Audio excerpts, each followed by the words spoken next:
అయితే హెల్దీ పర్సన్కి రాగుల అమృతము, డయాబెటిక్ పర్సన్కి రాగుల ఔషధము అంటారు.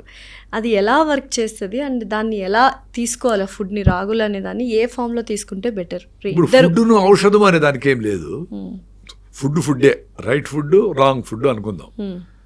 ఔషధం ఏదంటే ఆయుర్వేదము, అల్లోపతి, హోమియోపతి, వాటెవర్ ఏ పతిలైనా అవి ఔషధం.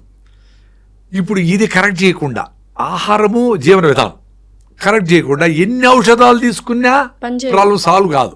పని చేసేట్లు ఉంటుంది, నీ బ్లడ్ టెస్ట్ వస్తుంది కానీ టైర్డ్గానే ఉండవు, షుగర్ అన్ని లెవెల్ ఉన్నాయి కానీ ఉత్తేజంగా ఉల్లాసంగా లేవు, ఇట్లన్నీ జరుగుతూ ఉంటాయి. సో లైఫ్ స్టైల్ కంటే బెస్ట్ మంది ఏమీ లేదు. లైఫ్ స్టైల్కి ఫుడ్ అనేది వెరీ కామన్.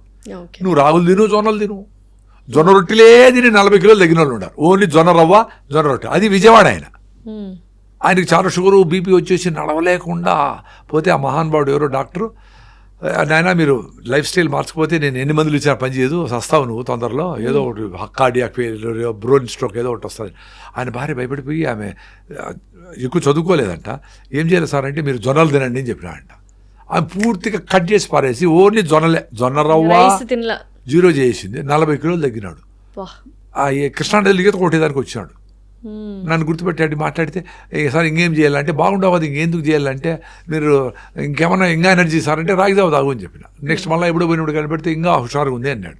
అంటే బాగుండేవాడిని ఇంకా బాగా చేయొచ్చు మనం, బాగలేనోడిని బాగా చేయాలంటే చాలా కష్టం. అందుకే మీరు బాగలేకుండా హెల్త్ నాశనం చేసుకుంటే బాడీ అండ్ మైండ్ రెండు వీక్ అయిపోతాయి. సో మీరు అందరూ ఫిట్గా ఉండేటప్పుడే పరిగెత్తాలా, ఫుడ్ మార్చాలా, ఆకలిని ఎంజాయ్ చేయాలా, ఆకలిని ఎంజాయ్ చేయాలా. ఆకలి అయితే పోస్ట్పోన్ చేయాలా. 1కి తినేవాడు 2కి తినండి, 2 తర్వాత ఆకలి లేదనుకో నీళ్ళు తాగేసి ఓకే ఒక పూట ఫుడ్ జయించినామని ఆనందపడండి. సో మనం ఏంటంటే ఫుడ్ తినాలని ఆరాటపడతాం, అంతేనా? ఎంత అద్భుతంగా ఉంటుంది. నేను పెద్ద అసిడిటీ పేషెంట్ని, ఎంజాయ్ చేస్తా. 67 అవర్స్ నో ఫుడ్.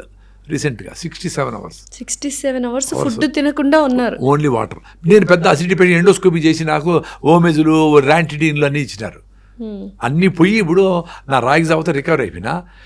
ఇప్పుడు నేను రాగి జావా అని భయంతో తాగుతా ఉన్నా అని రీసెంట్గా డాక్టర్ మధుకర్ దామాను కలిసినప్పుడు నాకు అర్థమైంది. ఆయన ఏం చెప్పలే అంటే రాగి జావతో రికవర్ అయిపోయినా 15 years ముందరే.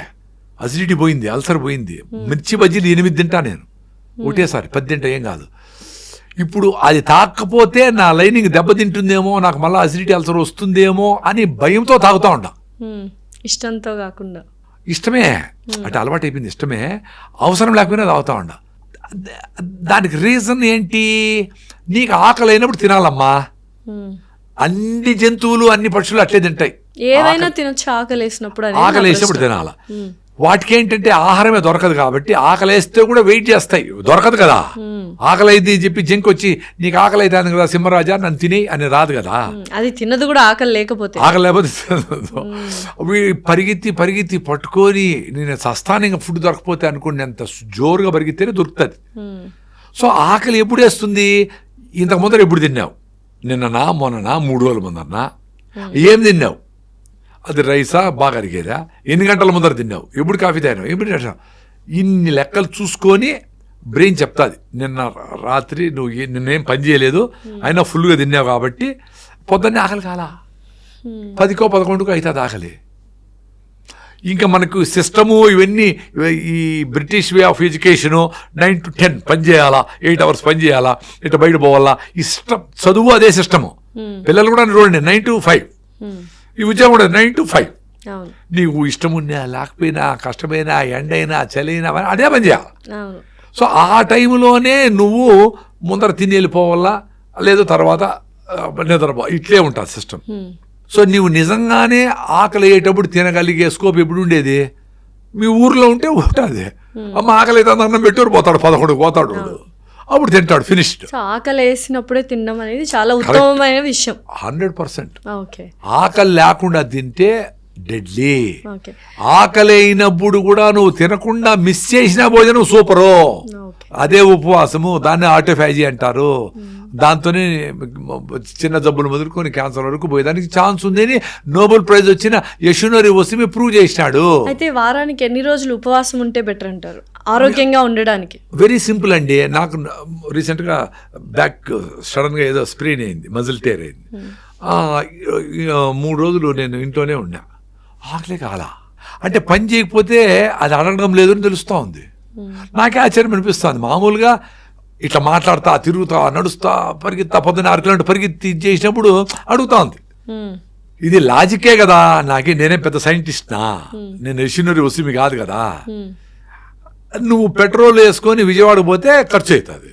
ఇక్కడే ఉండి పెట్రోల్ ఎన్ని రోజులకు ఒకసారి వేయాలా అంటే ఇంట్లో పెట్టుకుంటే పెట్రోల్ ఎందుకు వేయాలా? సో నీ బాడీ హీటు, బేసిక్ మెకానిజము, దానికి కావలసినంత ఏదో అన్ని పల్లీలు అంత తింటే కూడా సరిపోతుంది. ఒక నువ్వులు ఉన్న తింటే కూడా చాలు అనుకుంటా ఉండ, నీ బాడీని బట్టి దాన్ని బట్టి. నువ్వు టైంకు ఇంట్లో ఉండి పని చేయకుండా కరోనా టైంలో ఇంట్లో కూర్చొని విపరీతంగా తిన్నారు. పని లేదు కాబట్టి ఎక్కువ తిన్నారు, రుచులన్నీ చేసుకొని తిన్నారు. అసలు రుచి అనే దాంతోనే చచ్చినారు. నువ్వు ఆవు గడ్డే తింటుంది, అది ఫుల్ అయిపోతే మళ్ళీ తిందో. పులియో కుక్క మాంసం తింటుంది, ఫుల్ అయిపోతే మళ్ళీ తిందో. టేస్ట్ కోరుకోదు, కలర్ కోరుకోదు. కలర్ మార్చి, టేస్ట్ మార్చి, పేర్లు మార్చి, ఈ కంపెనీ ఆ company, Thai food, Chinese food, ఆ ఫుడ్ తొక్కి తొక్కి పొట్లతో వచ్చి అసలు విచిత్రమైన మనస్తత్వం మనుషుల్ది.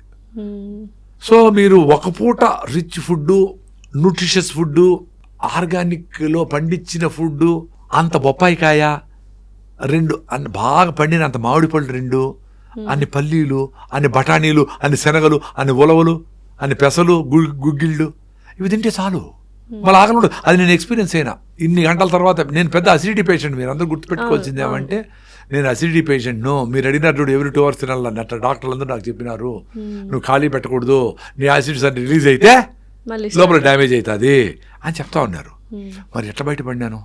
ఆ లైనింగ్ అంతా అసిడిటీ ఉన్నప్పుడు 67 గంటలు ఉట్టి నీళ్లు తాగే ఎలా సర్వైవ్ అయ్యారు? అంటే నాకు అసిడిటీ, అల్సరు, గ్యాస్ట్రిక్ ట్రబుల్ ఎట్లా స్టార్ట్ అవుతాయి? ఫస్ట్ గ్యాస్ట్రిక్ ట్రబుల్, లోపల ఇరిటేషన్. నువ్వు తినే ఫుడ్ దాన్ని ఏంద్రా ఇట్లాంటిది పెట్టినావే అని రకరకాల ఇరిటేషన్ వచ్చి గ్యాస్ తయారయ్యి లైనింగ్ చిన్నగా దెబ్బ, మనకి కింద పడినప్పుడు చిన్న దెబ్బ తగిలినప్పుడు అట్లుంటే అట్లా ఎంగేజ్ అయ్యి దానికి రియాక్షన్ గ్యాస్ట్రిక్ ట్రబుల్. మళ్ళా అసిడిటీ అంటే మీరు చెప్పినారు ఇంతకుముందు 6 సార్లు భోజనం పెట్టి అలవాటు చేసినాం. అది కూడా న్యూట్రిషియస్ ఫుడ్ పెట్టలా, అది కూడా సఫిషియెంట్గా ఓపిక్గా మంచిగా తినలా. అప్పుడేంటి, యాసిడ్ బ్రెయిన్కి సరైన ఫుడ్ పెట్టేది కాబట్టి యాసిడ్ పంపిస్తుంది, నాకు ఆకలేస్తాను, మళ్ళీ తినరా పెట్టరా నాయన. అక్కడ ఆల్రెడీ డ్యామేజ్ అయింది. నువ్వు అప్పుడు తినలేదనుకో, ఆ పుళ్ళు మీద మీకు మళ్ళా ఇట్లా మీకు పుళ్ళు మీద మళ్ళీ దెబ్బ కొడితే ఎట్లా ఉంటుంది? అట్లా యాసిడ్ పోయి మీ మ్యూకస్ మెంబ్రెయిన్ డ్యామేజ్, గీతలు పడిన దగ్గర పోయి యాసిడ్ పనిచేస్తే అల్సర్, అది పెద్దగా అయ్యి పుళ్ళు అయ్యి ఇదయ్యి లోపలికి అన్నీ అవుతుంది. సో ఎప్పుడు మీరు న్యూట్రిషియస్ ఫుడ్ పెట్టి, నేను ఒకసారి పెడతానమ్మా, లేదా 2 రోజులకు ఒకసారి పెడతాను. జైన్స్ ఏం చేస్తారు, కొన్ని మాసాల్లో 2 daysకి ఒకసారి తింటారు, 2 daysకి ఒకసారి తింటారు. అట్లా అంటే బ్రెయిన్ అప్పటికి ఈ సీజన్ వచ్చినప్పటికీ నేను యాసిడ్ తయారు చేయను, డ్యామేజ్ కానీను, ఆకలి కానీను. చిన్నగా ఆకలి కావచ్చు, నీళ్ళు తాగితే సరిపోతుంది. ఆకలే కాకుండా అట్లేం ఉండదు, కొంచెం అవుతుంది, అది బ్రెయిన్ చేస్తుంది మ్యాజిక్, రేరే తినరా అని చెప్తుంది. అది సో అట్లా మీరు మ్యూకస్ మెంబ్రెయిన్ లోపల ఉండే పొర నీట్గా రీబిల్డ్ అయిపోయింది అనుకోండి 1 నెలలో, తర్వాత మీరు ఉపవాసం ఉండే ఏం ప్రాబ్లం. డ్యామేజ్ అయింటే వాడు ఉపవాసం ఉండకూడదు, అదే పని చేసేది. ఆల్రెడీ వీక్గా ఉండి 6 హిమోగ్లోబిన్ ఉండి సరిగా ఫుడ్ లేకుండా వాళ్ళు ఉపవాసం ఉంటే కింద పడతారు, హాస్పిటల్కి ఎత్తుకోవాలి. ఆరోగ్యంగా ఉండే వాళ్ళు ఉపవాసం హ్యాపీగా ఉండొచ్చు, ఉండాలా. ఈ సైన్స్ని తెలుసుకుంటే మీరు ఎక్కువ సార్లు భోజనం తింటే మంచిది అనుకునే దాని నుంచి బయటపడతారు. ఇప్పుడు ఒక పూట తినేసి ఫుల్గా తినేసి ఇంక 2 పూటలు తినకుండా ఉంటారు, ఉపవాసం అంటారు. అలా కాకుండా ఉపవాసం కూడా ఎలా ఉండాలి? అట్లేం స్పెషల్ ఏం లేదు, మీరు నార్మల్గా తినేదే తింటే సరిపోతుంది. రోజంతా తినకుండా ఉంటే ఉపవాసం అంటారా మీ దృష్టిలో? అంటే యాక్చువల్గా మనము జనరల్గా చెప్పేది ఏంటి, సన్సెట్ అప్పుడు తినేస్తూ ఉన్నాం కదా, కరెంట్ లేనప్పుడు అంతా కొన్ని వేల. ఇప్పుడు అందరూ మా అమ్మమ్మ, మా పెద్దోళ్ళు అంటారు. మీ పెద్దోళ్ళు నువ్వు ఎన్ని రోజులు చూసినావు? 50 ఏళ్ళు చూసినావు అంతే. hundreds and thousands of years మనిషి ఎట్లా బతికినాడు ఏంటి ఇట్లాంటివన్నీ కూడా దాన్ని బట్టి కూడా జీన్స్ మారింటాయి కదా. సో సాయంత్రం గూట్లో దీపం నోట్లో ముద్ద, లైట్ ఫీల్ అయిపోయి తినేసేవాళ్ళు, మళ్ళీ చెట్లు ఎక్కేవాళ్ళు, గోళ్ళకి పడుకునేవాళ్ళు. సో సాయంత్రం లాస్ట్ మీల్ ఎవరికైనా కానీ. ఇప్పుడు ఫారిన్లో అంతా, ఇజ్రాయెల్, అమెరికా అంతా ఎక్కడ చూసినా అర్లీగా, యూరోప్ అంతా అర్లీగా తింటారు, 5కి అంతా పోయి కూర్చుంటారు. వాళ్ళు మనంతా గాడి చాకరీ చేయరు, 11 వరకు పని చేసినా ఎంత పని చేసినా నాకు టీం లీడర్ అయినప్పటి నుంచి అసలు తినేదానికే టైంలో ఏడ్చుకుంటూ ఉంటారు. ఎందుకు 12 గంటలు పని చేసేది? అట్లా సాయంత్రము అర్లీగా తినేస్తే రేపు అంతా ఉపవాసం ఉండి ఎల్లుండి పొద్దున 6కో 7కో భయం పడకుండా అప్పుడు ఆకలి లేదనుకో, అప్పుడు ఇంకో 4-5 గంటలు తోయండి. అప్పుడు రియల్ ఆకలి ఏమేమి తెలుస్తుంది. అప్పుడు ఉప్పు కారాలు ఉన్నాయా, టేస్ట్ ఉందా, కలర్ ఉందా అని అనకుండా రియల్ ఆకలి ఉంటే ఏం పెట్టా తింటాం. అప్పుడు బాడీ కూడా రెడీగా ఉంటుంది. రే ప్లీజ్ పెట్టరా నేను నువ్వు అని. అప్పుడు బాడీ కరెక్ట్గా బ్రేక్ డౌన్ చేసుకొని ప్రోటీనో గిటీనో కావాల్సిందంతా తీసుకుంటుంది. ఇప్పుడు ఇష్టం లేనప్పుడు అది కరెక్ట్గా డైజెస్ట్ చేయలేనప్పుడు పెడితే అంత రిచ్ ఫుడ్ తింటా ఉంటారు పిల్లకాయలు అందరూ. అయినా వీక్నెస్, హిమోగ్లోబిన్ లే, ఇన్ని కాల్షియం మాత్రలు, ఇన్ని ఐరన్ మాత్రలు, ఎవరికి ఐరన్ లే, ఎవరికి కాల్షియం లే. మీ అమ్మమ్మ రాగి ముద్ద, ఏదో కొంచెం సగం కులిపోయిన అరటిపండ్లు, ఏదో మిగిలిపోయినవి ఇవి తిని 90 ఏళ్ళకి ఆమె ఆరోగ్యంగా ఉంది. ఎందుకు? ఆమె అనవసరంగా తిందో. వాళ్ళు రోజు కండిషన్ ఏం లేదండి, వారానికి రోజు ఉపవాసం చేయాలా అని. నేనేంటి పెద్దోళ్ళు ఏదో స్టడీ చేసినారు, ఏకాదశికి ఉపవాసం ఉండమన్నారు. ఎందుకు అనేది నేను స్టడీ చేయలే. 15 రోజులకు ఒకసారి 15 డేస్కి ఒకసారి ఏకాదశి వస్తుంది, అప్పుడు ఉపవాసం ఉంటే అయిపోయా. లేదా ఆ రోజు పని పడింది, ఏదో వీలు కాల, నెక్స్ట్ రోజు ఉండు, ఆ ముందు రోజు ఉండు. పెద్ద కండిషన్ ఏం కాదు. నేను ఎడం పక్కన లేసిన ఈరోజు కుడి పక్కన లేదా, నాకు అన్ని చెడ్డ జరుగుతా ఉండే అనుకోని ఏమన్నా చెడ్డ జరుగుతుంది అని చూస్తా ఉంటే అవే జరుగుతాయి. నువ్వు కాన్షియస్గా మెట్లు దిగేటప్పుడు మెట్టు మీద ఉండాలి, డ్రైవింగ్ ఉండాలి. పిల్లి కనపడిందా, ఎవరో వచ్చినారా, ఇట్లాంటివన్నీ వదిలేసేయాలి. అవేర్గా ఉంటే nature will take care of it. So 67 గంటలు నీళ్లు తాగే బతికాను అని చెప్పారు కదా, నీళ్లు తాగే సర్వైవ్ అయ్యాను అని చెప్పారు కదా, మధ్యలో ఆకలి కానీ ఏం అవ్వలేదా? ఆ 67 అవర్స్ ఎలా ఉన్నింది మీకు? ఎప్పుడో కొంచెం ఆకలి పెట్టడం తెలిసిపోయింది కదా మైండ్కి. అంటే ఆకలి వేసినా వీడు పెట్టడు అని తెలిసిపోతే అయ్యే ఆకలి వేరే. ఆకలికి ఎంత ఆకలి మీకు చూపిస్తే అంత తింటారు అది తెలుసా, దానికి తెలుసు. ఇప్పుడు ఇంత ఆకలికి భయపడిపోతారు చాలా మంది. నేను ఇంత ఆకలికి కూడా భయపడను. ఎందుకు? నా మ్యూకస్ మెమరీ బాగుంది. నువ్వు ఎంత చేసినా నేను డెఫినెట్గా ఈరోజు సాయంత్రం స్టాప్ చేసి రేపు లేక ఎల్లుండి పొద్దున వరకు డెఫినెట్గా ఉంటా. ఎల్లుండి పొద్దున కూడా నాకు ఆకలి లేకుండా ఎనర్జెటిక్గా ఉండింది అనుకోండి, సపోజ్ ఇట్లా మీటింగ్కి రాలా, మాట్లాడాలా, నడవలా, ఏమి చేయాలా, సైలెంట్గా ఇంట్లోనే ఉండా, అప్పుడు డెఫినెట్గా 2వ రోజు కూడా ఉండొచ్చు. ఇంకా మౌనంగా ఉండి థాట్స్ కూడా లేకుండా సైలెంట్గా అట్లా ఉండిపోయినాం అనుకోండి, ఉండగలిగితే 3 రోజులు, 4 రోజులు, 5 రోజులు, 6 రోజులు, 10 రోజులు మహానుభావులు ఉన్నారు. వాళ్ళకంతా ఈ బ్రెయిన్లో వచ్చే ఆలోచనలకు కూడా చాలా ఎనర్జీ ఖర్చు అవుతుంది. ఒక గంటకి 4,500 నుంచి 6,000 థాట్స్ వచ్చిపోతాయంట, పోతాయంట. సో వాటికన్నిటికీ ఎనర్జీ కావాలా.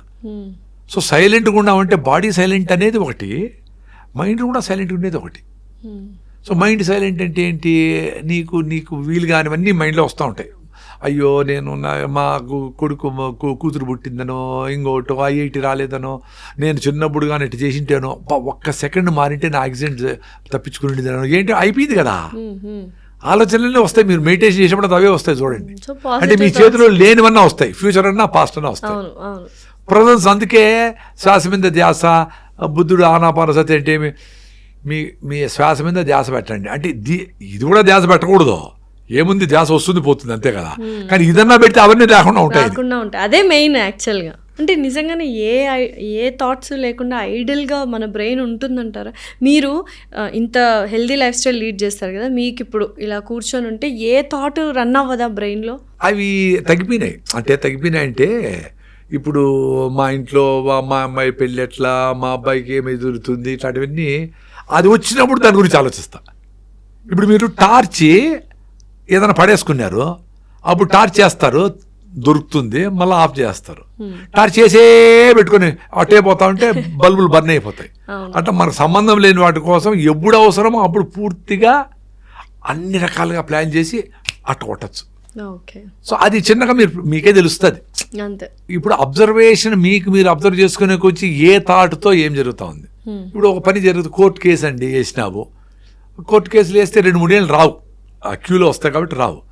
నేను ఎట్లా చేసి నాకు అర్జెంట్ అండి, నాకు ఎమర్జెన్సీ ఇది అని అంటే కూడా కుదరదు. సో దాన్ని రోజంతా ఆలోచిస్తాడు ఏమైపోతావు? వెయిట్ చేయాలా, 2 years వెయిట్ చేయాలా. ఈ 2 years ఏం చేయాలా? ప్రాణాయామ చేయి, యోగా చేయి, మీ పిల్లోళ్ళతో ఆడుకో, మీ పిన్ని దగ్గరికి పో, ఏవో పెండింగ్ పనులు వాటి మీద పెట్టు, ప్రజెన్స్లో ఉండు. నీకు కాని పని గురించి అయిపోయింది దాని గురించి ఎందుకు చేయాలా, అదే మెడిటేషను. బలవంతంగా మెడిటేట్ చేసి నాకేం ఆలోచన రాకుండా ఉండాలా అనేది కాదు. అందుకేం చెప్తారు, ఏదో ఆలోచన వస్తాయి పోని పోని అని అంటారు.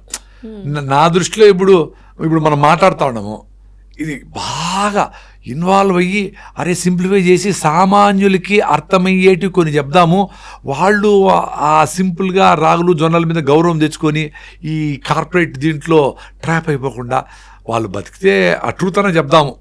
ఇప్పుడు ట్రూత్ ఎందుకు చెప్పాల్సి వస్తుంది, కార్పొరేట్లన్నీ అన్ట్రూత్ఫుల్ థింగ్స్ అన్నిటినీ బాగా మ్యాగ్నిఫై చేసినాయి. క్రికెట్ ముసుగులో, ఇంకో దాని ముసుగులో, రకరకాల ముసుగుల్లో అవన్నీ కార్పొరేట్ చేసినాయి. అన్హెల్దీ ఫుడ్ కూడా హెల్దీ ఫుడ్ అన్నట్టుగా యాడ్స్ రన్ చేస్తూ, నువ్వు ఈ ప్రోటీన్ పౌడర్ తాగు, ఇది తాగు, ఇది వేసుకో, క్రీమ్ వేసుకో, అందంగా ఉంటావు, ఇవి నీ హిమోగ్లోబిన్ బాగలేదు, మీ హిమోగ్లోబిన్ 6 ఉంది, దానికోసం నువ్వు కరివేపాకు పొడి తినాలా అని జూబ్లీహిల్స్లో ఎక్కడన్నా అడ్వర్టైజ్మెంట్ ఉందా? మరి ఎట్లా ట్రూత్ చెప్పరు. అందుకని ఆ ట్రూత్ చెప్పేదానికి మనం మాట్లాడుతా ఉన్నాం కదా, ఇదే నాకు మెడిటేషన్. సో నిజంగా ఐరన్ తక్కువ ఉంటే న్యాచురల్గా ఎలాగ మనం పెంచుకోవచ్చు అండ్ ఎన్ని రోజుల్లో పెంచుకోవచ్చు, ఏమేమి తినచ్చు? అదే ఇప్పుడు ఇవన్నీ రిలేటివ్. ఎన్ని రోజుల్లో ఏమి తింటే ఇది అనేది అన్ని రిలేటివ్. బేసికలీ సజ్జలు తింటే బాగా ఐరన్ పెరుగుతుంది, బెల్లం తింటే పెరుగుతుంది, కరివేపాకు తింటే బాగా పెరుగుతుంది, మునగాకు తింటే బాగా పెరుగుతుంది.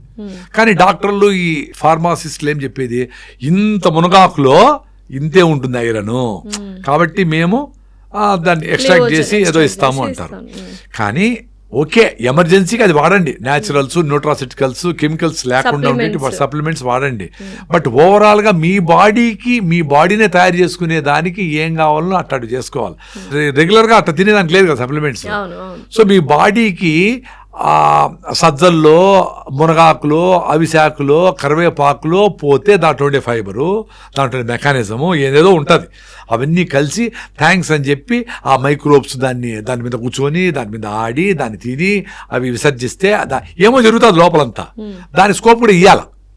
సో దానికోసమని మీరు ఎక్కువ మీరు బిర్యానీ మాత్రము బకెట్ బిర్యానీ తింటారు కదా, ఇంత తినేస్తారు కదా. మరి కరివేపాకు పొడి ఎక్కువ కారం ఉప్పు వేసుకోకుండా ఇంత కరివేపాకు పొడి ఇంత అన్నంలో వేసుకొని కొంచెం నెయ్యి వేసుకొని తినచ్చు కదా. లేదు ఇంత ఆకుకూరని జిహ్వ రుచులకు అలవాటు పడింది కదా, అదే రుచి కూడా తిను, ముందు రుచి కూడా తిను. బట్ ఆరోగ్యం కోసం ఇంత ఆకుకూర పెట్టుకొని దాని ఉప్పు కారాలు తగ్గించి ఇంత పెరుగు వేసుకొని అది కూడా నమిలి తిను.